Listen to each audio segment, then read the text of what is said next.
First of all, Janab, on behalf of Learning Cert and Business Beam, I would like to welcome to this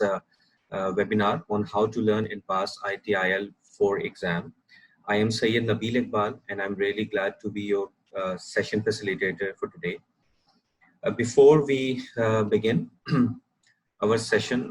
सबसे पहले हम बात कर लेते हैं जनाब, आज हमारी क्या हमारे टॉपिक्स होंगे जो कि हम कवर कर रहे होंगे, उसके बारे में थोड़ा सा आपको पहले बता देता हूँ।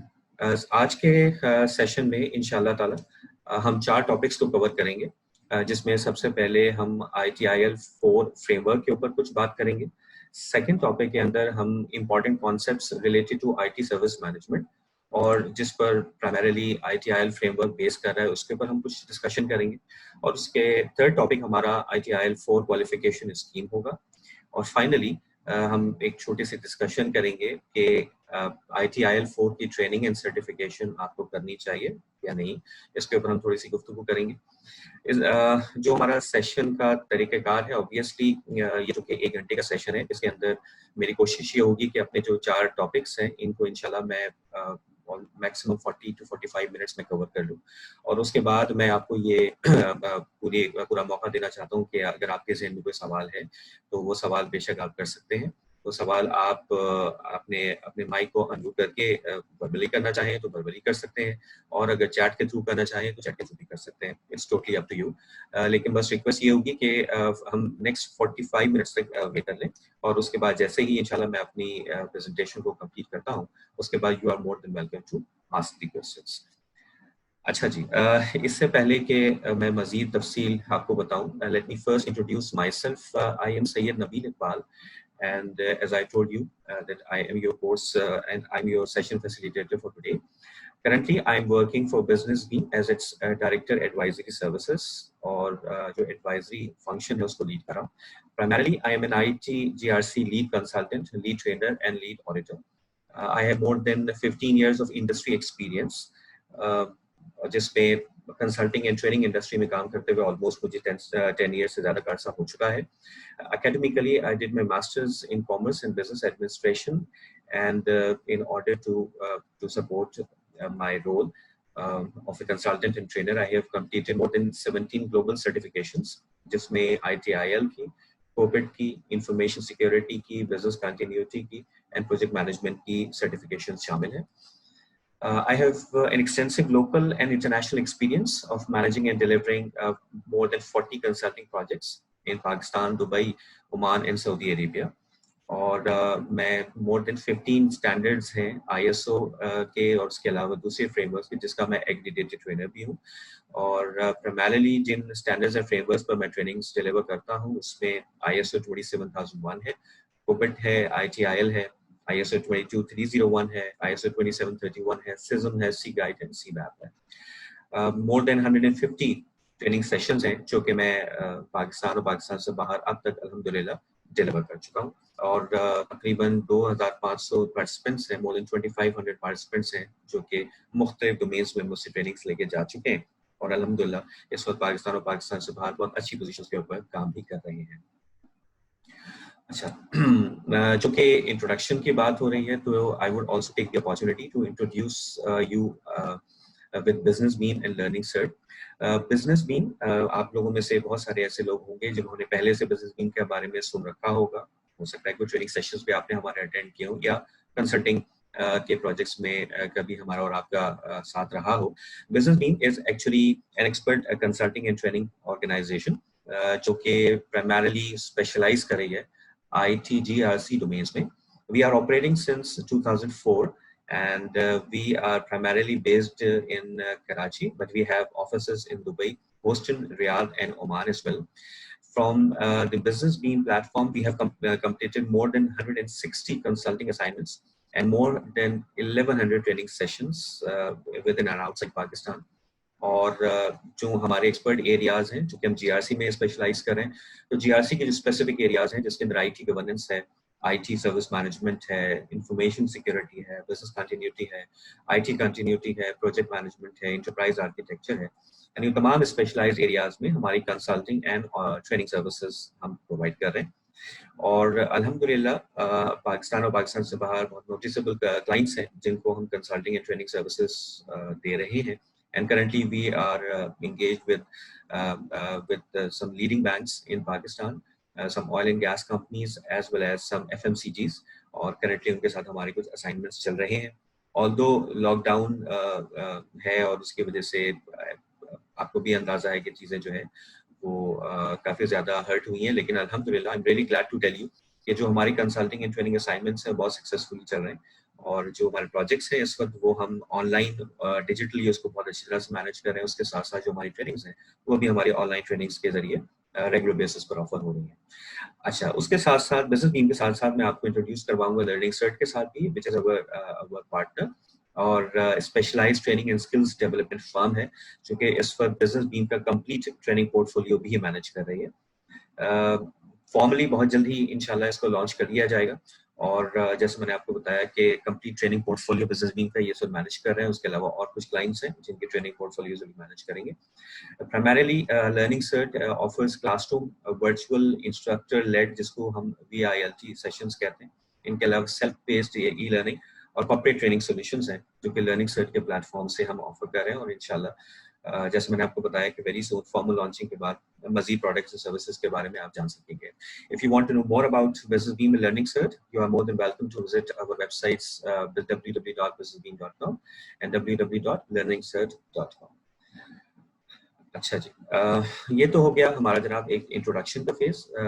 हमारे और मजीद साथी हमें ज्वाइन कर रहे हैं। आई होप कि आप सब लोगों को मेरी आवाज़ अच्छी तरह से सुनाई दे रही है। अगर किसी को मेरी आवाज़ सुनाई नहीं दे रही है तो काइंडली या तो आप चैट बॉक्स में मुझे बता सकते हैं, या अगेन आप बता सकते हैं अनम्यूट करके। I hope I am audible to all of you.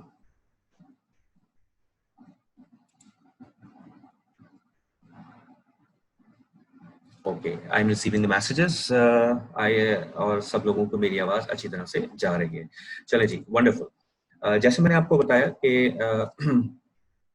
हम आज के सेशन में जो कवर कर रहे होंगे उसके अंदर जो हमारा फर्स्ट टॉपिक है उसके अंदर ITIL फ्रेमवर्क का एक ओवरव्यू मैं आपको दूंगा। आप लोगों में से यकीनन बहुत सारे ऐसे लोग होंगे जिन्होंने या तो इससे पहले ITIL के बारे में सुना होगा,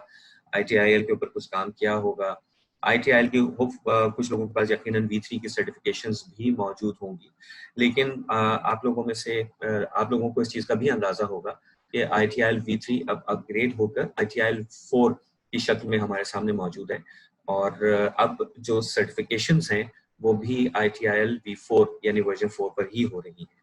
तो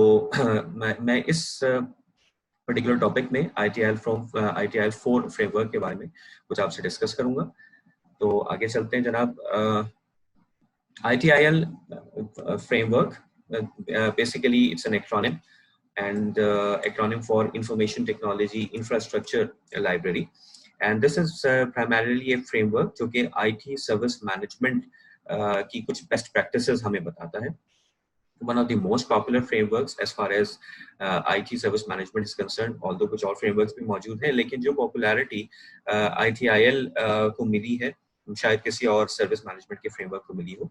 बेसिकली सबसे पहले तो ये समझने की जरूरत है कि ITIL जो एक फ्रेमवर्क है और स्टैंडर्ड नहीं है। और जब मैं ये कहता हूँ कि ये एक फ्रेमवर्क है और स्टैंडर्ड नहीं है तो इसका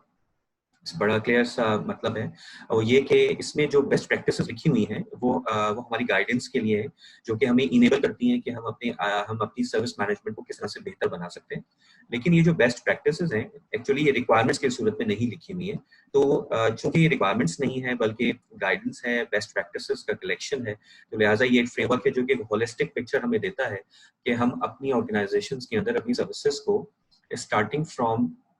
planning till its continual improvement किस तरह से मैनेज कर सकते हैं। When I say कि ITIL is a framework, तो it also means कि it is not auditable, and अगर आप इसका ऑडिटेबल वर्जन चाहते हैं, यानी कि अगर आप सर्विस मैनेजमेंट की फॉर्मल इम्प्लीमेंटेशन चाहते हैं in the form of a standard और रिक्वायरमेंट, तो सर्विस मैनेजमेंट का ISO की तरफ से एक स्टैंडर्ड मौजूद है विच इज ISO 20000। तो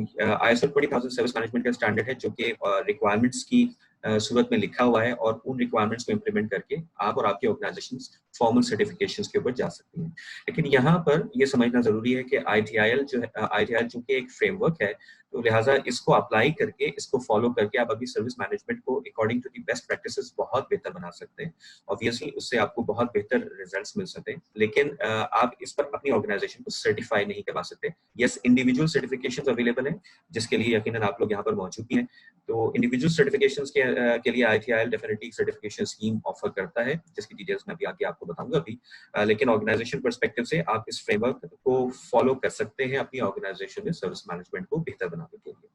this framework ITIL 4 is actually owned and managed by Axelos, और जो एग्जाम्स हैं ITIL के individual exams they are conducted by PeopleCert. अच्छा जी, अगर हम ITIL की हिस्ट्री को क्विकली अगर हम देखना चाहें, तो सर्विस मैनेजमेंट का इनिशियल कॉन्सेप्ट हमें 1980s और 1990s में इवॉल्व होता हुआ नजर आता है, और यही वो टाइम था जब 1989 और 1995 के दरमियान में हमें ITIL का पहला वर्जन पब्लिश मिला। यानी कि it was a time when ITIL was first time launched, and the first launch it actually consisted a library of more than 30 books, और यही वो वजह थी जिसकी वजह से बाकायदा इसको इंफॉर्मेशन टेक्नोलॉजी इंफ्रास्ट्रक्चर लाइब्रेरी का नाम दिया गया, बिकॉज इसमें मोर देन 30 बुक्स थी जो जिसके ऊपर मुख्तलिफ प्रैक्टिसेस की डिटेल्स शामिल की गई थी। इसका जो इनिशियल यूज था आइडल का, that was confined to UK and Netherlands only, और लेकिन ये भी एक हकीकत है कि यूके एंड नीदरलैंड्स में बहुत तेजी से ITIL फॉलो होना शुरू हुआ और उसकी मकबूलियत बहुत तेजी से बढ़ी। यही वो वजह थी जिसकी वजह से जो सब्जेक्ट मैटर एक्सपर्ट्स हैं जो कि ITSMF यानी कि IT सर्विस मैनेजमेंट फोरम का हिस्सा थे, उन्होंने एक बड़ा एक्टिव रोल प्ले किया, और इस फ्रेमवर्क को मजीद इम्प्रूव करने के लिए बहुत सारा काम किया गया बिटवीन 1999 एंड 2004, और इसी दौरान में हमें आइटल का सेकंड वर्जन मिला जो कि आइटल V2 के नाम से मार्केट में आया। जो मेजर डिफरेंस था उस वक्त, दैट वाज जो नंबर ऑफ बुक्स, जो कि पहले 30 से ज्यादा बुक्स थी, हम उनको रिड्यूस करके 7 तक महदूद कर दिया गया, और उनमें से 2 बुक्स ऐसी थी जिनको बहुत ज्यादा रेफर किया जा रहा था। मजीद इसको इवॉल्व किया गया, जाहिर है कि यही वो टाइम था जब कहना चाहिए कि IT के ऊपर डिपेंडेंसी ऑर्गेनाइजेशंस की बढ़ती जा रही थी। जो ऑर्गेनाइजेशंस हैं वो ऑटोमेशन की तरफ जा रहे थे, बहुत सारे न्यू वेंचर्स स्टार्ट हो रहे थे जिसमें IT एक बैक ऑफिस से निकल के बाकायदा एक ड्राइविंग पोजीशन के ऊपर आ रहा था आहिस्ता आहिस्ता। तो लिहाजा जरूरत इसी बात की थी कि इस फ्रेमवर्क को, चूंकि ये फ्रेमवर्क बेहतर नताइज दे रहा था उन कंपनीज को या उन ऑर्गेनाइजेशंस को जहां पर ये फॉलो हो रहा था, तो लिहाजा ITSMF kept on doing its research or kept on improving the framework, and we saw that another version ITIL V3 was launched in the year 2007। एक और इसमें तब्दीली हुई और मजीद जो नंबर ऑफ बुक्स थी उनको रिड्यूस करके 5 तक महदूद कर दिया गया। उसके बाद मजीद इसमें रिसर्च हुई, मजीद इसको बेहतर किया गया, और 2011 में आइटल को रीपब्लिश किया गया, और इस मरतबा किताबों की तादाद तो वही रही, लेकिन उसके साथ साथ एक मेजर तब्दीली ये की गई कि वर्जन नंबर यहाँ से हटा दिया गया और उसको आइटल के नाम से ही पुकारा जाने लगा। 2011 से 2019 तक सक्सेसफुली आइटल फॉलो हुआ, ऑर्गेनाइजेशंस ने इसको फॉलो किया, बहुत सारे लोगों ने आइटल के ऊपर सर्टिफिकेशंस दी, और जैसे मैंने अभी कुछ मिनट्स पहले कहा कि Itel became a very popular framework for IT service management. लेकिन अगेन चूंकि दुनिया में बहुत तेजी से तब्दीलियां आ रही हैं और IT पर ऑर्गेनाइजेशंस की डिपेंडेंसी मजीद बढ़ रही है, और अब हम बहुत तेजी से डिजिटलाइजेशन की तरफ जा रहे हैं, सर्विस ऑटोमेशन की तरफ जा रहे हैं। हमें नजर ही आता है कि बड़ी एक क्लोज कोलैबोरेशन की जरूरत महसूस की जा रही है between operations and the development team. बहुत ज्यादा डायनामिक हो गई है ऑर्गेनाइजेशंस की नेचर, जिसकी वजह से चेंजेस बहुत तेजी से आते हैं, और इसके साथ साथ जो कहना चाहिए कि सर्विस मैनेजर्स का रोल है वो ऑर्गेनाइजेशंस के अंदर, या IT का रोल ऑर्गेनाइजेशंस के अंदर बहुत ज्यादा इन्हांस कर गया है। तो लिहाजा इन तमाम डेवलपमेंट्स को देखते हुए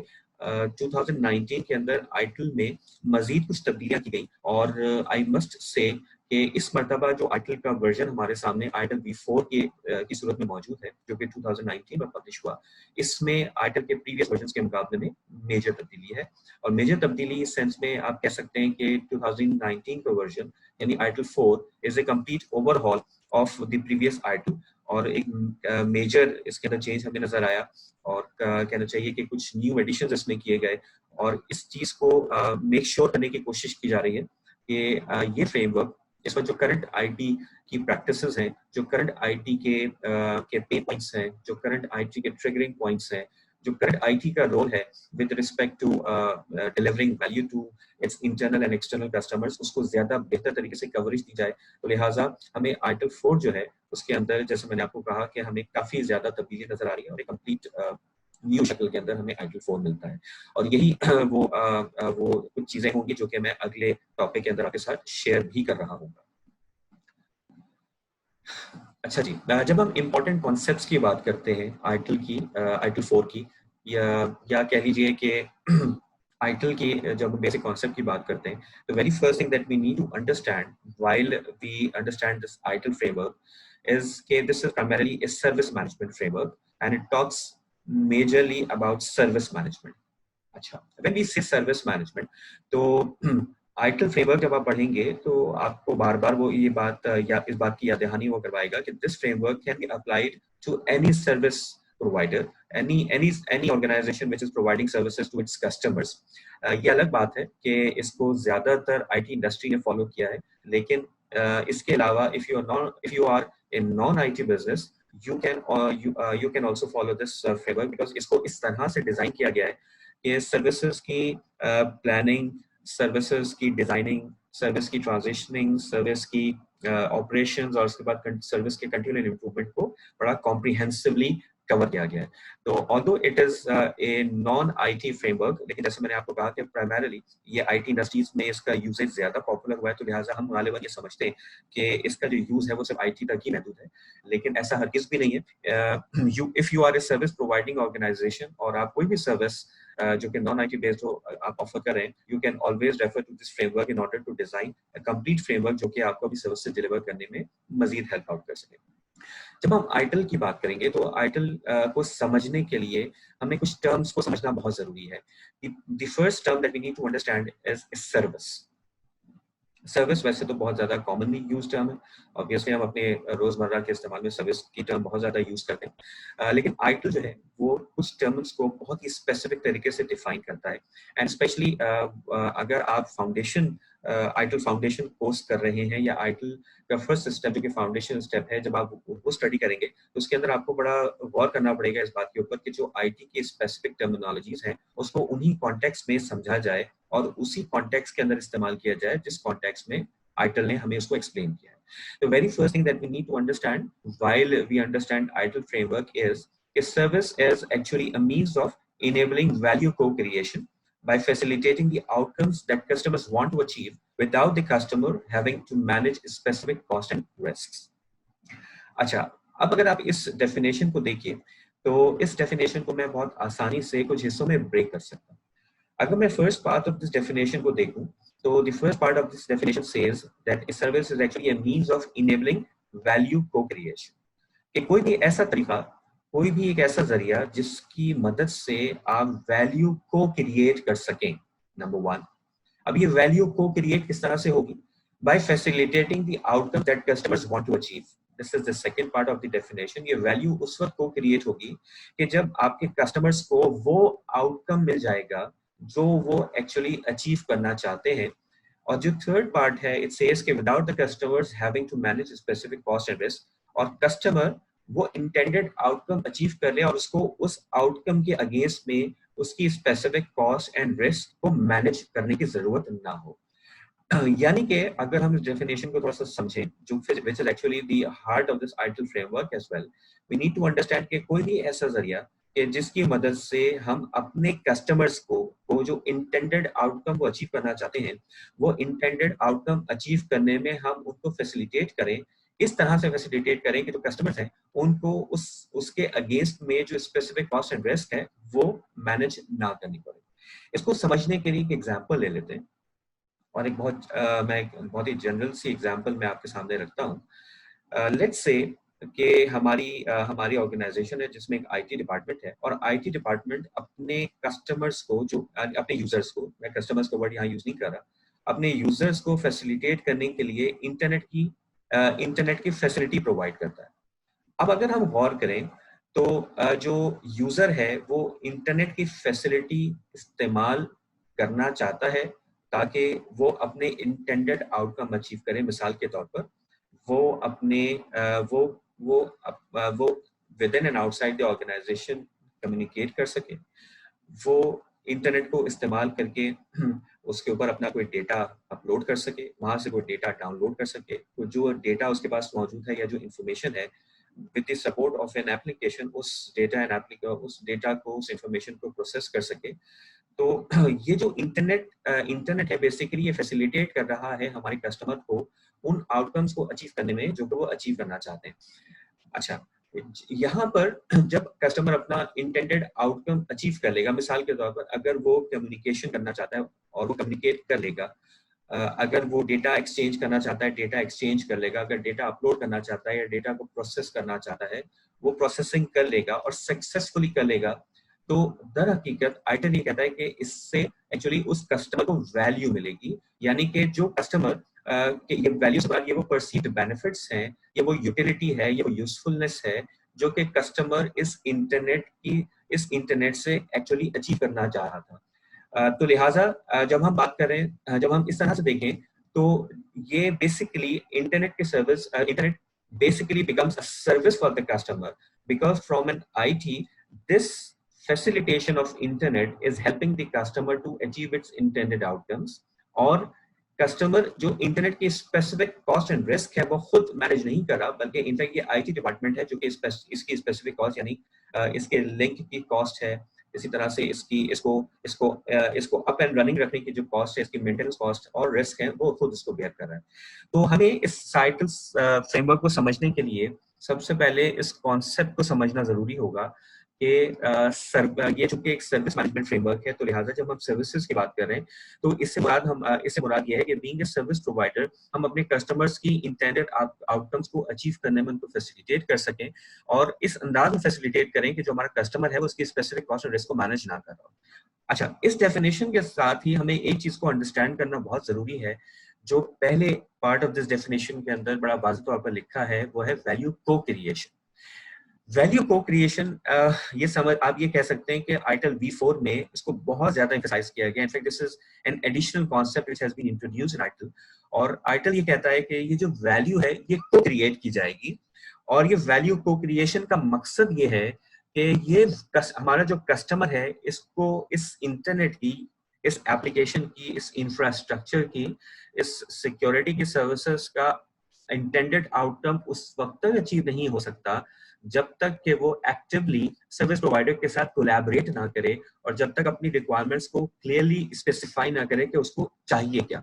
तो जब तक ये सर्विस प्रोवाइडर को कस्टमर की रिक्वायरमेंट्स क्लियरली स्पेसिफाइड नहीं होगी, उस वक्त तक I am sure you all would agree कि the service provider will not be in a better position कि वो उसको कोई सर्विस डिलीवर कर सके और उस सर्विस से वो वैल्यू डिलीवर कर सके जो एक्चुअली वो एंटिसिपेट कर रहा था। यानी कि अब हमें कॉन्सेप्चुअली इस चीज को अंडरस्टैंड करना है कि जब हम सर्विस मैनेजमेंट की बात करेंगे तो we will talk about an active collaboration between the service provider and the consumers in order to understand the requirements, the value perception of the customers, so that IT या कोई भी service provider customer की expectations को, customer के जो perceived benefits हैं, customer के लिए जो पर्टिकुलर सर्विस की जो यूटिलिटी है उसको अंडरस्टैंड कर सके, उसके इंटेंडेड आउटकम्स को अंडरस्टैंड कर सके और उन स्पेसिफिक रिक्वायरमेंट्स के बेसिस के ऊपर अपनी सर्विस को डिजाइन करें, ना कि अपनी मर्जी से सर्विस को डिजाइन करके ऑफर कर दिया जाए तो जिसका एंड रिजल्ट वो ना हो सके, या एंड रिजल्ट वो ना हो जो कि कस्टमर एक्चुअली एंटिसिपेट कर रहा था या कस्टमर एक्चुअली एक्सपेक्ट कर रहा था। तो हम इस सर्विस मैनेजमेंट के जरिए हम ये हमारी आइटल V4 ये कहता है कि अब सर्विस मैनेजमेंट में सर्विस प्रोवाइडर और सर्विस कंज्यूमर इन दोनों की एक ज्वाइंट रिस्पॉन्सिबिलिटी है कि वो एक्टिवली आपस में कोलैबोरेट करें for the sake of specifying the requirements with respect to particular services in terms of the intended outcomes, to use those services, and after using those services share the feedback ताकि जो service provider है वो ये identify कर सके कि either उसकी service ने जो इंटेंडेड आउटकम था वो डिलीवर किया या नहीं, और इससे उसके कस्टमर को क्या वो वैल्यू डिलीवर हो गई है जो कि दर हकीकत वो एंटिसिपेट कर रहा था। तो in a nutshell what we can say is कि service management is all about value co-creation. अब हमें वैल्यू क्रिएशन का नहीं बल्कि वैल्यू को क्रिएशन की टर्म ज़हन में रखनी होगी, और इस पूरे फ्रेमवर्क को पढ़ते वक्त हमें बार बार ये याद दहानी करवाई जाएगी कि हम जो भी काम करेंगे, whether it is strategy management, whether it is demand management, whether it is service portfolio management, whether it is catalogue management, capacity, change management, incident management, request management, problem management, ये जो भी हम एक्टिविटीज परफॉर्म करेंगे, दर हकीकत उनका eventual मकसद ये होगा कि इससे हम वैल्यू डिलीवर कर सकें और अपने कस्टमर्स को के एंटिसिपेटेड बेनिफिट्स को बेस्ट एफर्ट के साथ डिलीवर कर सकें। बहुत जरूरी है, जैसे मैंने अभी डिस्कस किया, कि बहुत जरूरी है कि वैल्यू डिलीवर करने के लिए एक राइट बैलेंस एस्टैब्लिश किया जाए between the service provision, between service provision and service consumption. Obviously जब आप कोई सर्विस इंट्रोड्यूस करते हैं,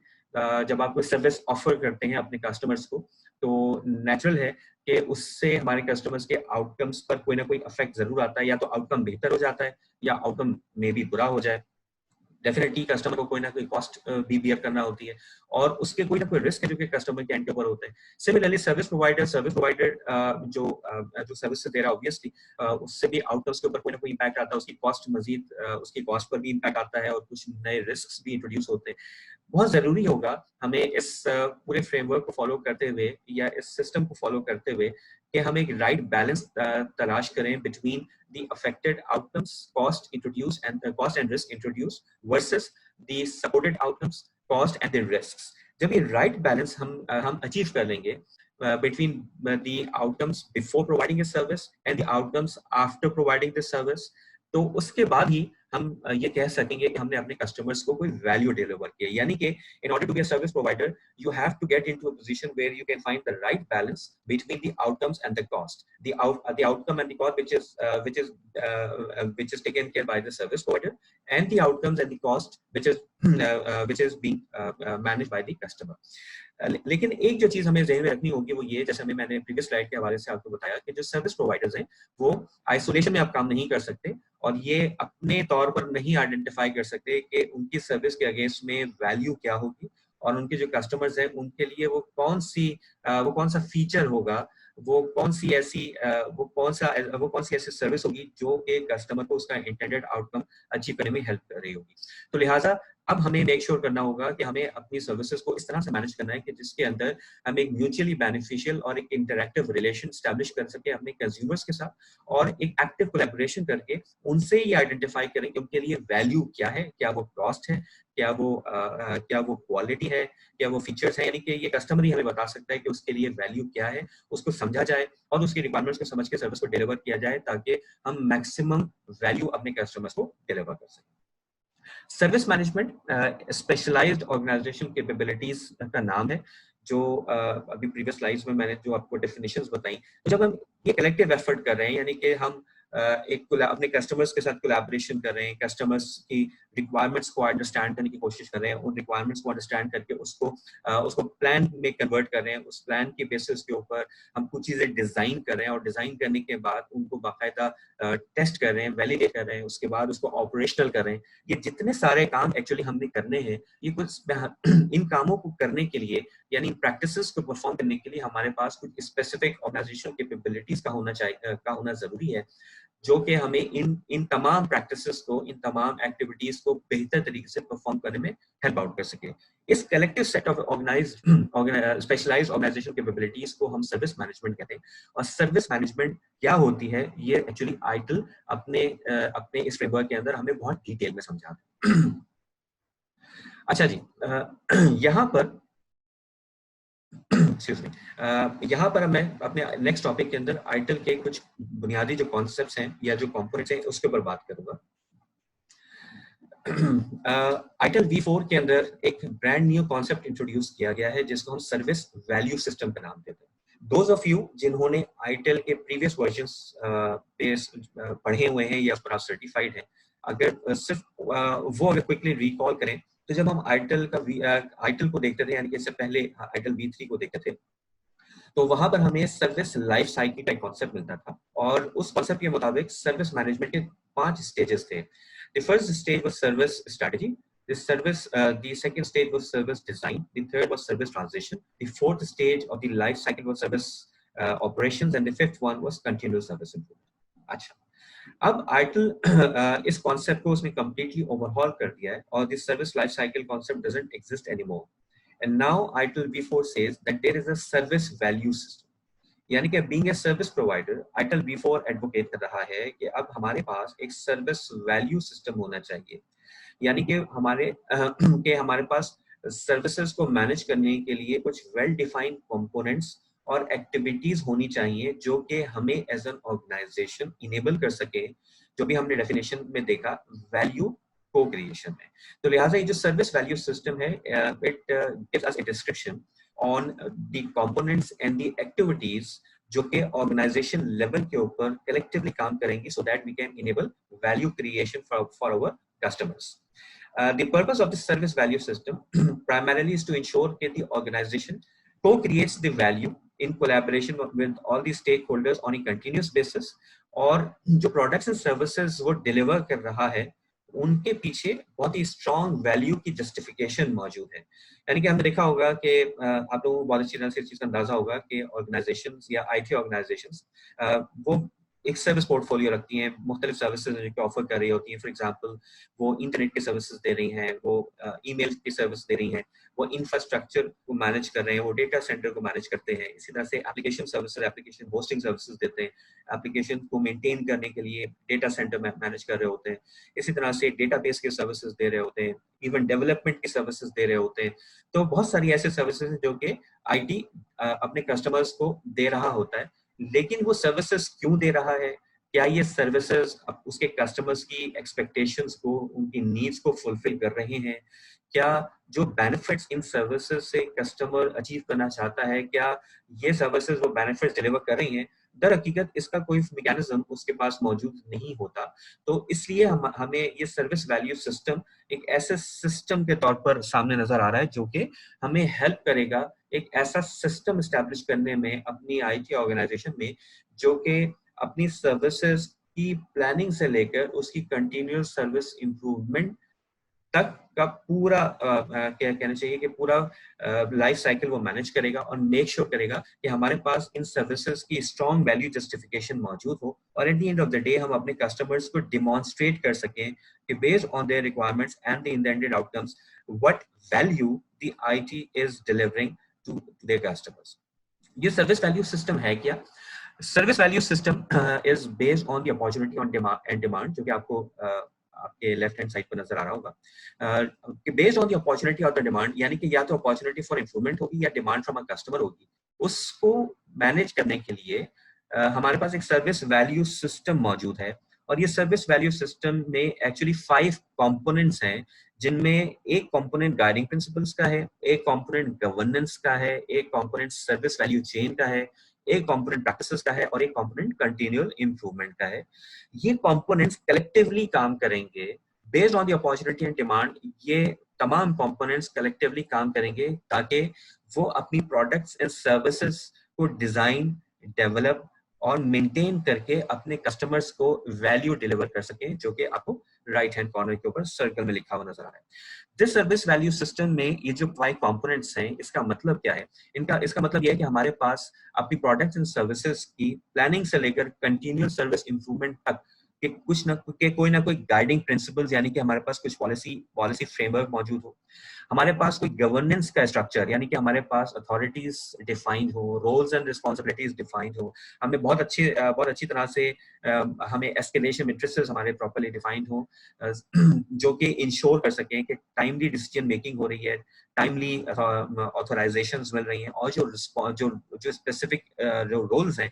वो अपनी स्पेसिफिक रिस्पॉन्सिबिलिटीज को परफॉर्म कर रहे हैं। सिमिलरली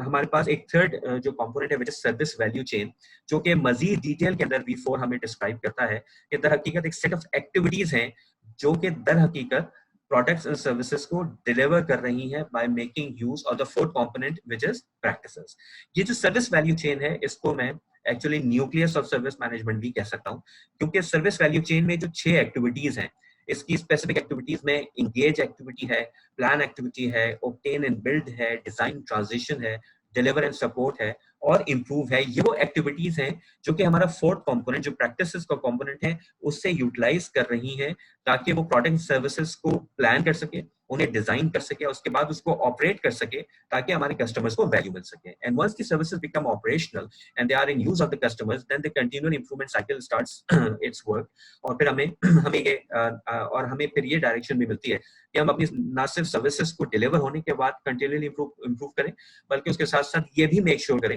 कि किसी भी स्टेज के ऊपर, यानी कि अगर हमारे किसी भी कंपोनेंट में, हमारे गाइडिंग प्रिंसिपल्स में, गवर्नेंस में, सर्विस वैल्यू चेन में या इवन प्रैक्टिसेस में हमें अगर कोई इंप्रूवमेंट करने की जरूरत है, तो वो इंप्रूवमेंट भी साथ साथ में इंप्लीमेंट की जाए, उसको पे एग्जीक्यूट किया जाए, ताकि eight the end of the day हमारी जो प्रोडक्ट एंड सर्विस है, जो कि हम एक्चुअली अपने कस्टमर को डिलीवर कर रहे हैं, वो वैल्यू डिलीवर कर रही है. वो सिर्फ प्रोडक्ट एंड सर्विस ना हो, बल्कि दरअसल प्रोडक्ट एंड सर्विस एक्चुअली कोई वैल्यू डिलीवर कर रही हो, यानी कि कस्टमर अपने इंटेंडेड आउटकम को खुशी खुशी अचीव कर रहा हो.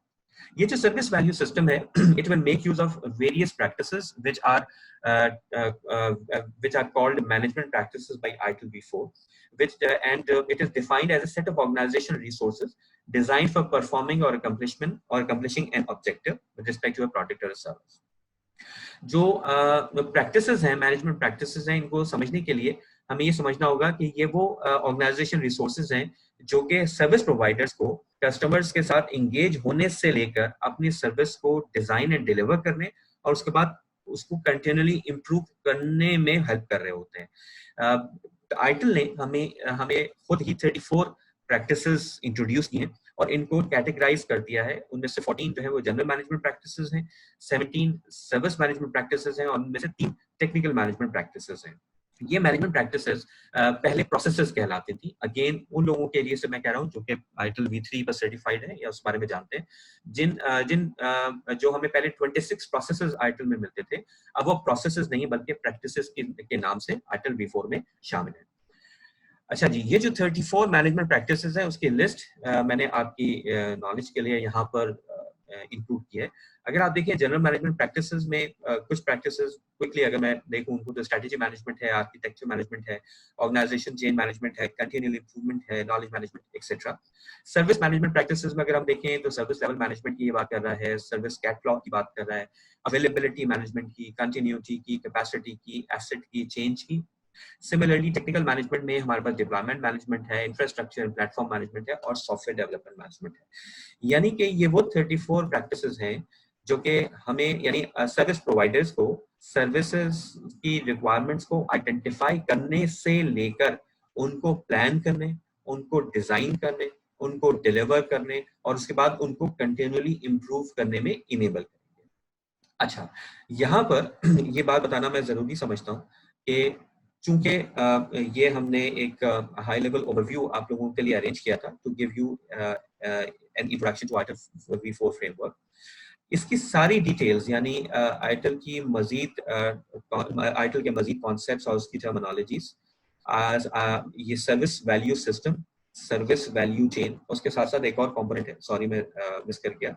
which are the guiding principles. Guiding principles हैं. इन सबको हम बहुत तफसील से इंशाल्लाह जो हमारा अपकमिंग ट्रेनिंग सेशन है, जो कि हमने 4th से 7th मई तक आप लोगों के लिए अरेंज किया है, इंशाल्लाह उस सेशन में हम बहुत डिटेल के अंदर इन तमाम कंपोनेंट्स के ऊपर बात कर रहे होंगे. यानी कि जो हमारा आने वाला सेशन है वो दर हकीकत इसका ऑब्वियसली इनहैंस वर्जन होगा. यहाँ तो मैंने एक हाई लेवल सिर्फ डिस्क्रिप्शन आप लोगों के सामने प्रेजेंट किया है, लेकिन जो हमारा ट्रेनिंग सेशन है जो कि हमने 4 हाफ डेज के अंदर डिवाइड किया है, उसके अंदर हम सर्विस आईटिल के बेसिक कॉन्सेप्ट्स, इसके अलावा मजीद कुछ कॉन्सेप्ट्स हैं जो कि हम डिस्कस करेंगे. सर्विस वैल्यू सिस्टम हमारा एक टॉपिक होगा जो कि बहुत डिटेल में, अभी जो सर्विस वैल्यू सिस्टम अभी हमने देखा, उसके कंपोनेंट्स देखे, उन तमाम कंपोनेंट्स को हम बहुत डिटेल में देख रहे होंगे.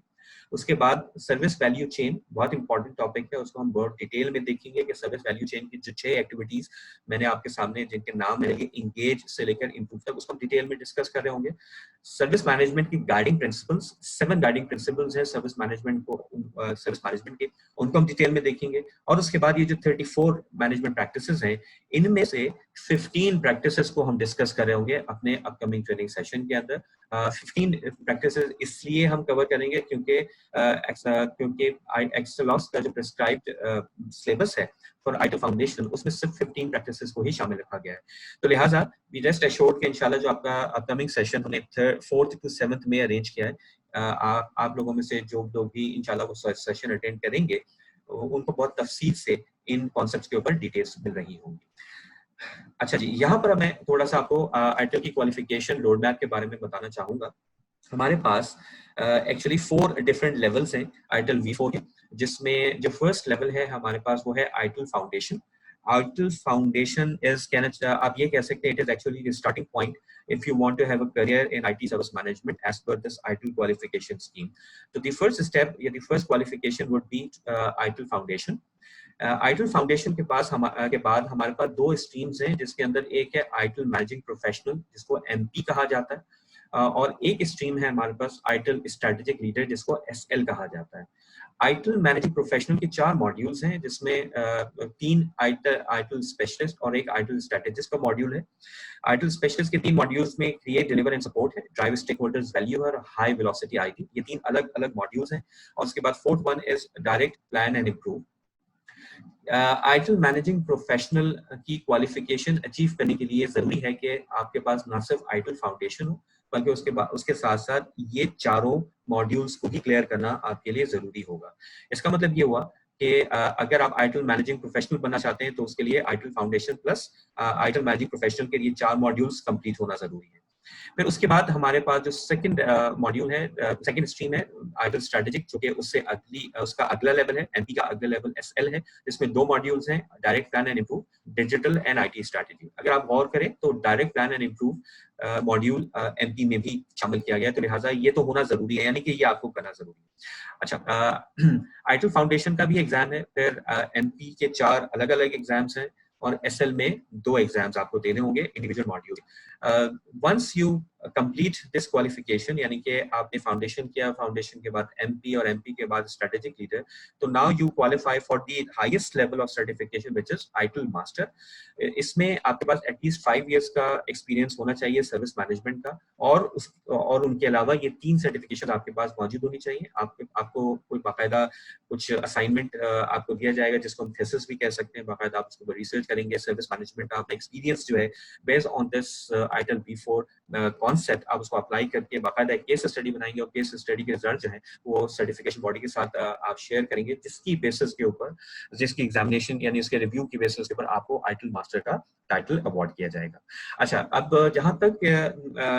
इस बारे में बात है कि इनमें से कौन कौन से सर्टिफिकेशंस इस वक्त अवेलेबल हैं, तो ये जहन में रखिए कि जो कि 2019 में ITIL V4 लॉन्च हुआ है, तो they are launching the certification schemes on a gradual basis. Foundation is available. इसके अलावा MP की 4 सर्टिफिकेशन में से एक्सपेक्टेड ये था कि फरवरी मार्च तक ये कुछ सर्टिफिकेशंस लॉन्च कर देंगे, लेकिन एज ऑफ टुडे ये सर्टिफिकेशन अभी तक लॉन्च नहीं हुई है, तो लिहाजा अभी इसके लिए हमें थोड़ा सा मजीद इंतजार करने की जरूरत है। लेकिन ITIL foundation is available, the exam is available and it is being exercised world wide. अच्छा जी, ITIL 4 का जो एग्जाम है, actually this is an online exam, और 40 मल्टीपल चॉइस क्वेश्चंस होंगे, यानी MCQ बेस्ड है। हर ईच क्वेश्चन कैरीज 1 मार्क, और जो पासिंग मार्क्स हैं दे आर 65%, यानी कि you have to achieve 65% marks, which means कि you have to attempt at least 26 out of the total 40 questions as correct, इस एग्जाम को pass करने के लिए। ये 1 घंटे का एग्जाम होता है, यानी कि 60 मिनट्स आपके पास अवेलेबल है, लेकिन while registering on the exam, अगर आप इंग्लिश को as your non native language select करते हैं तो you get additional 15 minutes for that as well. ये नो नेगेटिव मार्किंग, यानी कोई नेगेटिव मार्किंग नहीं है, खुदा न खास्ता अगर गलत सवाल है तो उससे कोई नेगेटिव इम्पैक्ट नहीं होगा। इससे it is close book exam. Sorry, गालिबन ये कुछ टाइपो है। जो एग्जाम फी है दिस इज $338। अगर आप पीपल सर्ट के थ्रू एग्जाम देना चाहते हैं तो आपको जो एग्जाम वाउचर है पीपल सर्ट से वो $338 का मिलेगा, लेकिन अगर आप बिजनेस बीम के थ्रू एग्जाम करना चाहते हैं तो हमारी स्पेशल ऑफर है आपके लिए, और हम ये आपको वाउचर जो है वो $270 में ऑफर कर रहे हैं। यानी कि it's up to you, you have 2 options, either you go directly to PeopleCert and attempt the exam, you will have to buy an exam voucher which will cost you $338 if you buy it from PeopleCert. But if you buy it from BusinessBeam, you attempt it through यानी कि हम आपको अगर voucher दे रहे हैं तो it will cost you $270 only, यानी कि यहाँ पर एक अच्छा डिस्काउंट हम आपको ऑफर कर रहे हैं। फाइनली जनाब, ये यकीनन एक बहुत बड़ा सवाल होता है जब भी कोई सर्टिफिकेशन के बारे में लोग सुनते हैं या कोई नई सर्टिफिकेशन आती है, तो फौरी तौर पर लोग ये सोच रहे होते हैं कि क्या मुझे ये सर्टिफिकेशन करनी चाहिए, अगर मैं ये सर्टिफिकेशन करूंगा तो इससे मुझे क्या बेनिफिट होगा, मेरे मेरे पर्सनल करियर में इसका क्या मुझे बेनिफिट मिलेगा, फ्यूचर में मुझे इसके क्या बेनिफिट्स मिल सकते हैं, मेरी ऑर्गेनाइजेशन को इससे क्या बेनिफिट मिलेगा। यानी कि बहुत सारे सवालात हैं जो कि आपके जहन में आते हैं। और एक बहुत ही ऑब्वियस सवाल जो कि लोगों के ज़हन में होता है कि क्या ये इतनी वर्थवाइल है कि सर्टिफिकेशन के जिसके अंदर मैं इन्वेस्ट कर सकूं।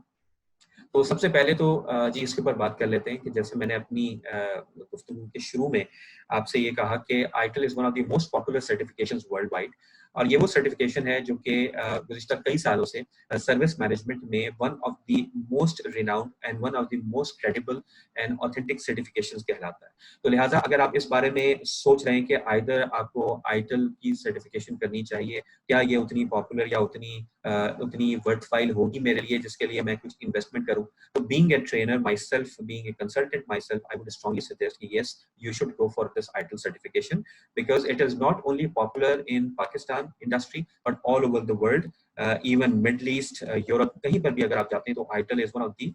most sought certifications nowadays. दूसरा सवाल आपके जहन में ये आ सकता है कि जी ये सर्टिफिकेशन अगर मैं करूंगा तो उसका मुझे क्या बेनिफिट होगा, शॉर्ट टर्म में क्या बेनिफिट होगा, लॉन्ग टर्म में क्या बेनिफिट होगा। पहले मैं जरा सा ऑर्गेनाइजेशन पर्सपेक्टिव से बात कर लूं कि ऑर्गेनाइजेशन पर्सपेक्टिव से when you will get certified, तो obviously being a certified individual you will be having more knowledge about this framework. You will be having more exposure to the various components and the different practices of this framework. तो आप अपनी organisation की existing practices को evaluate करने और उनको improve करने में बहुत बेहतर पोजीशन में आ जाते हैं, बिकॉज आपने 12 एक सर्टिफिकेशन कर लिया और आपने एक थॉरो स्टडी के बाद वो सर्टिफिकेशन एग्जाम पास किया है, तो यकीनन उससे जो आपने नॉलेज गेन की है उसको आप ऑर्गेनाइजेशन के बेनिफिट के लिए भी इस्तेमाल कर सकते हैं। बहुत ज़्यादा कहना चाहिए कि प्रेशर्स आ रहे हैं आईटी सर्विस प्रोवाइडर्स के ऊपर अपनी सर्विस को इम्प्रूव करने और एज ए वैल्यू ड्राइवर अपने आप को इस्टेब्लिश करने, तो वहाँ पर जाहिर है कि एक वैल्यू मैनेजमेंट सिस्टम इस्टेब्लिश करने में अपनी ऑर्गेनाइजेशन के अंदर आप एक अच्छा रोल प्ले कर सकते हैं। इसी तरह से रेगुलेटरी प्रेशर्स भी हैं, लाइक अगर हम पाकिस्तान में बात करें बैंकिंग इंडस्ट्री की, तो state bank of Pakistan is primarily focusing के सर्विस के तमाम practices including service management practices को मजीद बेहतर बनाया जाए। तो उस पर्सपेक्टिव से भी अगर आप देखें तो ऑल्दो ये तो नहीं लगता है कि आपको आईटी फॉलो करना है, लेकिन जितनी वो प्रैक्टिसेस प्रिस्क्राइब कर रहे हैं प्राइमरीली वो बेस्ट प्रैक्टिसेस से ही ड्राइव होती है, जिसके अंदर ITIL is one of their कहना चाहिए कि most referred framework as well. तो ऑर्गेनाइजेशन पर्सपेक्टिव से you can certainly add a lot of value being a knowledgeable and certified individual working on the service management portfolio. Individual basis के ऊपर अगर आप देखें तो obviously there are various good opportunities in this area, और ये जो requirements हैं पाकिस्तान और पाकिस्तान से बाहर सर्विस मैनेजर्स की, स्पेशली सर्टिफाइड सर्विस मैनेजर्स की, वो बहुत तेजी से ग्रो कर रही है। बैंकिंग इंडस्ट्री के अंदर, टेलकोस के अंदर, ऑयल एंड गैस इंडस्ट्री के अंदर, एफएमसीजी सेक्टर के अंदर you can find long term career opportunities जो कि यकीनन बहुत बेहतर अपॉर्चुनिटीज आप on the base of this certification achieve कर सकते हैं। नेचुरली सर्टिफिकेशन जब आप करते हैं तो उससे आपका नॉलेज बेस बेहतर होता है, आपकी कैपेबिलिटीज बेहतर होती है और ऑब्वियसली आपकी क्रेडिबिलिटी ज्यादा बेहतर होती है। यानी कि सर्विस मैनेजमेंट के ऊपर जब आप सर्टिफाई होकर कोई बात करते हैं तो आपकी बात को ज्यादा गौर से सुना जाता है, उसको ज्यादा क्रेडिट दिया जाता है, उसको ज्यादा ऑथेंटिक समझा जाता है, बिकॉज ये कि जो भी आप बात कर रहे हैं with respect to the service management it is supported by a framework which is ITIL. तो लिहाजा आपकी जो कैपेबिलिटीज हैं और आपकी जो क्रेडिबिलिटी है वो मजीद बेहतर हो जाएगी, और यकीनन जो ग्लोबल कम्युनिटी है सर्विस मैनेजमेंट की आप उसका हिस्सा होंगे। और इस बारे में तो आप शायद बहुत अच्छी तरह से जानते हैं कि आजकल ऑर्गेनाइजेशंस के अंदर सर्टिफाइड लोगों को प्रेफर किया जाता है in terms of may be promotions, obviously बेहतर बेनिफिट्स और सैलरी इंक्रीमेंट्स। तो सर्टिफाई होने का यकीनन एक ऑब्वियस एडवांटेज वो भी है कि आप अपने इंडिविजुअल यानी अपने पर्सनल करियर में अपने इंटेंडेड माइलस्टोन्स को अचीव करने में इससे बहुत मदद आपको मिल सकती है। हैविंग सेड दिस, एक सवाल नेचुरली ज़हन में आता है कि इतने सारे बेनिफिट्स मैं किस कॉस्ट पर अचीव करूंगा। तो मैं इसको कॉस्ट तो नहीं कहूँगा, इसको मैं इन्वेस्टमेंट कहूँगा कि जो इन्वेस्टमेंट आपको करनी होगी इस सर्टिफिकेशन को अचीव करने के लिए, उसमें अगर आप इंटरनेशनली ये ट्रेनिंग लेने के लिए जाते हैं, चाहे वो ऑनलाइन हो या मे बी आप ट्रैवल करें और कहीं बाहर जाके ट्रेनिंग अगर आप देना चाहें, तो this training will cost you at least $800 to $1,500. Business Beam, in collaboration with Learning Cert, on the other hand, is offering you the same service, the same training at a training fee of $280 only. एक बहुत major difference है as far as the pricing is concern. लेकिन यहाँ पर मैं बहुत confidence के साथ और खुशी के साथ ये बात कहना चाहूँगा आप लोगों से कि despite of the fact we have there is a major difference between the training fee while you take an international training, on the other hand you take it through business and learning cert, the quality and the value that we will deliver through this training will be matchless in terms के जो quality वहाँ पर deliver हो रही है $800 to $1,500 में, इंशाल्लाह उससे ज़्यादा बेहतर क्वालिटी हम यहाँ पर डिलीवर करेंगे इस ट्रेनिंग के थ्रू। और उसका जो एविडेंस है दैट इज कि हम गुज़िश्ता 10 सालों से आईटिल की ना सिर्फ ट्रेनिंग्स कर रहे हैं बल्कि वी वर दी वंस जिन्होंने पाकिस्तान में आईटिल की ट्रेनिंग सबसे पहले लॉन्च की और अल्हम्दुलिल्लाह आज भी सक्सेसफुली हम ये कह सकते हैं कि we are the pioneers of introducing ITIL trainings in Pakistan, and we have been doing this successfully in the last 10 years और hundreds and thousands of participants हैं जिन्होंने हमारी trainings attend की हैं और at the end जो हमारा feedback वो हमें देके जाते हैं हमारी training के बारे में, उसमें 99% of the participants they rate us excellent or very good in terms of course content delivery, in terms of examples, in terms of case studies, workshops, quizzes, etc. तो लिहाजा इस चीज़ से बिल्कुल मुतमईन रहिए कि जो हमारी ट्रेनिंग आप अटेंड करेंगे $280 में इंशाल्लाह उसकी क्वालिटी उस बिल्कुल उसी लेवल पर होगी जो कोई भी इंटरनेशनल फोरम के ऊपर ये ट्रेनिंग आप अटेंड कर सकते हैं। हमारी जो रेगुलर ट्रेनिंग फी है उसको हमने मजीद हमने उसके ऊपर डिस्काउंट्स आप लोगों के लिए रखे हैं और अब हम यही ट्रेनिंग जो कि हम $280 के अंदर ऑफर कर रहे थे फर्स्ट 10 पार्टिसिपेंट्स के लिए $99 में ऑफर कर रहे हैं, यानी कि आप लोगों में से वो तमाम लोग जो कि फर्स्ट 10 पार्टिसिपेंट्स होंगे जो कि रजिस्ट्रेशन करवाएंगे हमारे कोर्स में, उन्हें सिर्फ $99 पे करना होंगे हमारी ट्रेनिंग की फी के। इसके अलावा जो फाउंडेशन एग्जाम है जैसे प्रीवियसली मैंने आपसे जिक्र किया, ये वैसे अगर आप लेने जाते हैं पीपल्स सर्च से तो वो तकरीबन $340 का आपको मिलेगा, लेकिन हम आपको $270 में ये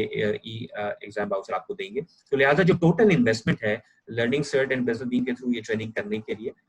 वो है आपके $369। तो जो अगर आप कंपेयर करते हैं इंटरनेशनल फी के साथ तो ऑब्वियसली जो आपकी यहाँ पर इन्वेस्टमेंट है वो बहुत कम है, लेकिन जो वैल्यू इंशाल्लाह आपको इस ट्रेनिंग से मिलेगी, इस सर्टिफिकेशन से मिलेगी, वो इससे कहीं ज्यादा होगी। तो जनाब यहाँ पे आके एक्चुअली मेरा जो कहना चाहिए कि मेरा जो पार्ट था it is all complete now. मेरे पास टोटल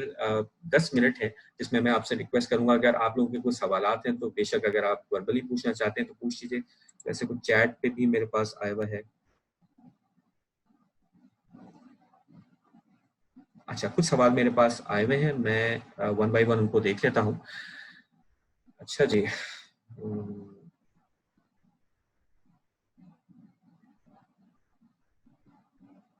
अच्छा एक सवाल है, how come a service is without A cost. बिल्कुल सही है, मैंने आपसे बिल्कुल यही मैंने कहा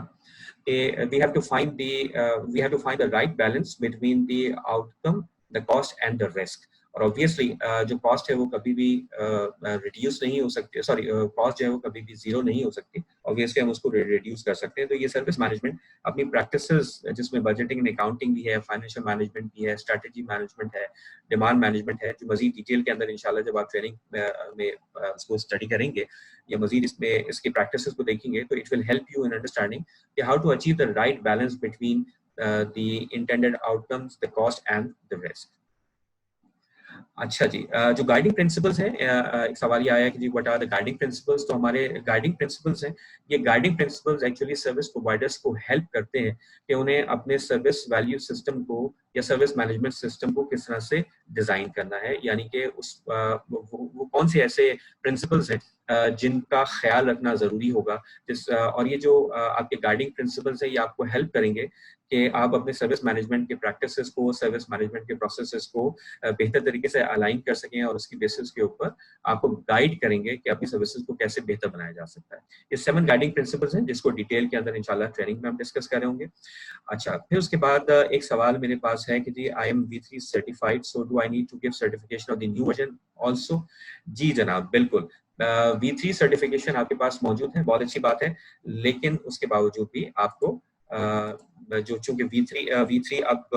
V4 में ट्रांजिशन हो चुकी है उसकी, तो लिहाजा V4 के लिए आपको दोबारा से एग्जाम भी देना होगा और V4 की न्यू सर्टिफिकेशन भी आपको लेनी होगी। अच्छा जी, उसके बाद मेरे पास एक सवाल है कि you offer location based training. जी बिल्कुल, हम लोकेशन बेस्ड ट्रेनिंग्स भी ऑफर कर रहे हैं। इस सिलसिले में अगर आप चाहते हैं कि आपकी अपनी प्रेफर्ड लोकेशन में ये ट्रेनिंग कंडक्ट करवाई जाए तो बिल्कुल हम आपको इन हाउस ट्रेनिंग सर्विसेज भी प्रोवाइड कर सकते हैं। इसके लिए मैं आपकी डिटेल्स अपनी बिजनेस डेवलपमेंट टीम के साथ शेयर कर लूंगा, which will connect with you Jamil साहब, एंड होपफुली इंशाल्लाह you will get the relevant details. अच्छा जी, उसके बाद मेरे पास जनाब सवाल है। जी, अच्छा सवाल है कि ऑनलाइन ट्रेनिंग को किस तरह से स्ट्रक्चर किया जाता है। तो मैं आपको बताऊं कि अभी लास्ट वीक ही मैंने इंफॉर्मेशन सिक्योरिटी लीड इम्प्लीमेंटर का एक सेशन कंडक्ट किया है, और इसी तरह से हमारे और भी ऑनलाइन ट्रेनिंग सेशंस हम लोग कंडक्ट कर रहे हैं। और इसमें बिल्कुल हमने उसको स्ट्रक्चर इसी तरह से किया है कि सुबह में जब हम अपने सेशन को स्टार्ट करते हैं, चूंकि अगले महीने से, अब तो अगले 2 दिन के बाद इंशाल्लाह रमजान भी स्टार्ट हो रहे हैं, तो ये जो सेशन है हमारा रमजान में होगा, इसीलिए हमने इसको हाफ डेज में रखा है। हम इसको 9 o'clock स्टार्ट करेंगे और 1 बजे तक ये सेशन कंटिन्यू होगा। इस दौरान में हम बीच में कुछ ब्रेक्स ले रहे होंगे, 2 ब्रेक्स हम लेंगे इस दौरान में 10-10 मिनट की, ताकि बीच में थोड़ा सा हमें ब्रीथिंग स्पेस मिल सके। अगर हम अदर देन रमजान अगर कोई ट्रेनिंग करवाते हैं तो उसको स्ट्रक्चर भी इसी तरह से किया जाता है कि सुबह में ट्रेनिंग जब स्टार्ट होती है सुबह 9:30 से 5:30 बजे तक, उस दौरान में हम 2 टी ब्रेक्स लेते हैं और नमाज लंच ब्रेक बीच में ले रहे होते हैं। तो ताकि ये कि सारे पार्टिसिपेंट्स जो है वो भी थोड़ा सा बीच में उनको ब्रीदिंग स्पेस भी मिल सके। इसके साथ साथ स्ट्रक्चर से अगर आपकी मुराद ये है कि इस कोर्स को किस तरह से, इस कोर्स को टेक्निकली किस तरह से स्ट्रक्चर किया गया है, तो उसमें it will consist of some exercises. Obviously इसके अंदर कुछ क्विज शामिल किए गए हैं, इसके अंदर कुछ वर्कशॉप्स होंगी, क्योंकि हैंड्स ऑन कुछ हम एक्सरसाइजेस कर रहे होंगे जो रियल टाइम सिनेरियोज हैं उसको कंसीडर करते हुए हम कोशिश करेंगे कि जो हमारी डिस्कशन है वो थियोरेटिकल ना रहे, बल्कि हम उसको प्रैक्टिकली कुछ केस स्टडीज की मदद से, कुछ वर्कशॉप्स की मदद से हम उसको अंडरस्टैंड कर सकें। बिकॉज मेरी हमेशा से यही ख्वाहिश होती है, हम तमाम ट्रेनर्स की यही ख्वाहिश होती है कि हम अपने सेशंस को थियोरेटिकल ना रखें, और यही वो बहुत बड़ा एक एडवांटेज है जो कि हमारे ट्रेनर्स अपने साथ कैरी करते हैं कि हम ना सिर्फ ट्रेनर्स हैं बल्कि कंसल्टेंट्स भी हैं, और मुख्तलिफ ऑर्गेनाइजेशंस के साथ हम लोग चूंकि एज कंसल्टेंट्स काम कर रहे होते हैं तो बहुत सारा एक्सपीरियंस हमें उन ऑर्गेनाइजेशंस के साथ काम करने का भी होता है। तो ऑब्वियसली उस एक्सपीरियंस को प्लस जो नॉलेज हमें मुख्तलिफ सर्टिफिकेशन से मिलती है, और फिर यकीनन आप जैसे वो तमाम साथी जो ज़ाहिर जो आप सब सीनियर्स होते हैं, प्रोफेशनल्स होते हैं, प्रोफेशनल बैकग्राउंड से आते हैं, तो हम एक ऐसी इंटरेक्शन रखते हैं अपने सेशंस में कि everybody should feel to be participating and interacting with us, और एट द एंड हमें बहुत बेहतर रिजल्ट्स उससे फिर मिल रहे होते हैं। अच्छा जी, फिर उसके बाद जनाब helps in ERP implementation responded it is important। अच्छा, ERP implementation देखिए, ERP implementation अगर आप सर्विस मैनेजमेंट के पर्सपेक्टिव से देख रहे हैं तो yes it will help, लेकिन अगर आप स्पेसिफिक टू एनी ERP बात कर रहे हैं तो उसको थोड़ा सा मेरे ख्याल से फिर अगर हम वैसे इसको डिस्कस कर लें प्राइवेटली तो ज्यादा बेहतर होगा, ताकि मैं ज्यादा बेहतर आपको इस बात का जवाब दे सकूं। अच्छा जी, उसके बाद एक सवाल है, any upgrade from V3 to V4 और ऑल इज फ्रॉम स्क्रैच। अच्छा, जो इस सवाल को जिस तरह से मैं समझा हूँ, V3 के अपने कुछ कॉन्सेप्ट्स थे, हमें उसको अनलर्न करना होगा अगर हम V4 स्टडी कर रहे हैं तो, बिकॉज जैसे मैंने शुरू में कहा कि V4 के अंदर एक कंप्लीट ओवरहॉल है, सर्विस वैल्यू सिस्टम का एक नया कॉन्सेप्ट है, सर्विस वैल्यू चेन का एक नया कॉन्सेप्ट है, प्रिंसिपल्स हैं, गाइडिंग प्रिंसिपल्स हैं, उसका नया कॉन्सेप्ट है। पहले जो प्रोसेसेस थे अब उनको प्रैक्टिसेस कहा गया है, कुछ न्यू प्रैक्टिसेस भी ऐड ऑन की गई हैं, तो ये सारा जो ओवरहॉल है V4 का वो हम कंप्लीटली डिस्कस कर रहे होंगे, या आप अगर ये मटेरियल देखेंगे तो उसमें आपको बहुत मुख्तलिफ कॉन्सेप्ट्स इसमें मिलेंगे। अच्छा, course material in soft copy, जी बिल्कुल, हम सॉफ्ट कॉपी जो हमारे पार्टिसिपेंट्स हैं उनको हम सॉफ्ट कॉपीज प्रोवाइड कर रहे होंगे अपने ट्रेनिंग मटेरियल। तो जनाब कुछ में हमारे साथी हैं जो कि गालिबन कुछ सवाल पूछना चाहते हैं। अच्छा जी,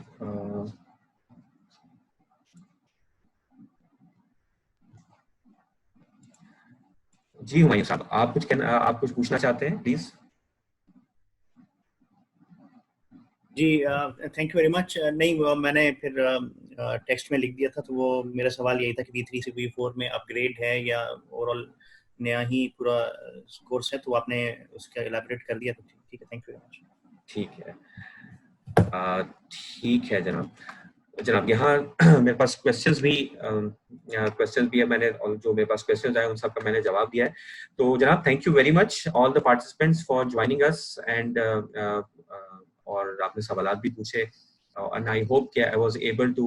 give you a high level overview about this ITIL V4 and I look forward कि इंशाल्लाह ताला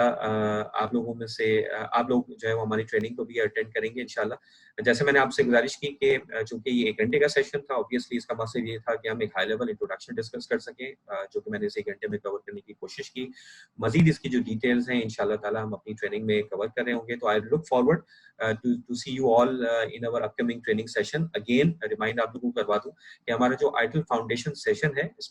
वो 4th to 7th में हम लोगों ने प्लान किया है and the timings would be 9:30 to 1 PM और चूंकि रमजान है तो लिहाजा हमने इनको 4 हाउस में इस सेशन को डिवाइड किया है। मेरे ख्याल से ठीक है जनाब, चलें। With this I would like to take permission to sign off. I look forward to see you all inshallah. Please take care of yourself, have a blessed Ramadan and have a blessed day as well inshallah. Thank you so very much for coming and joining us. Thank you very much.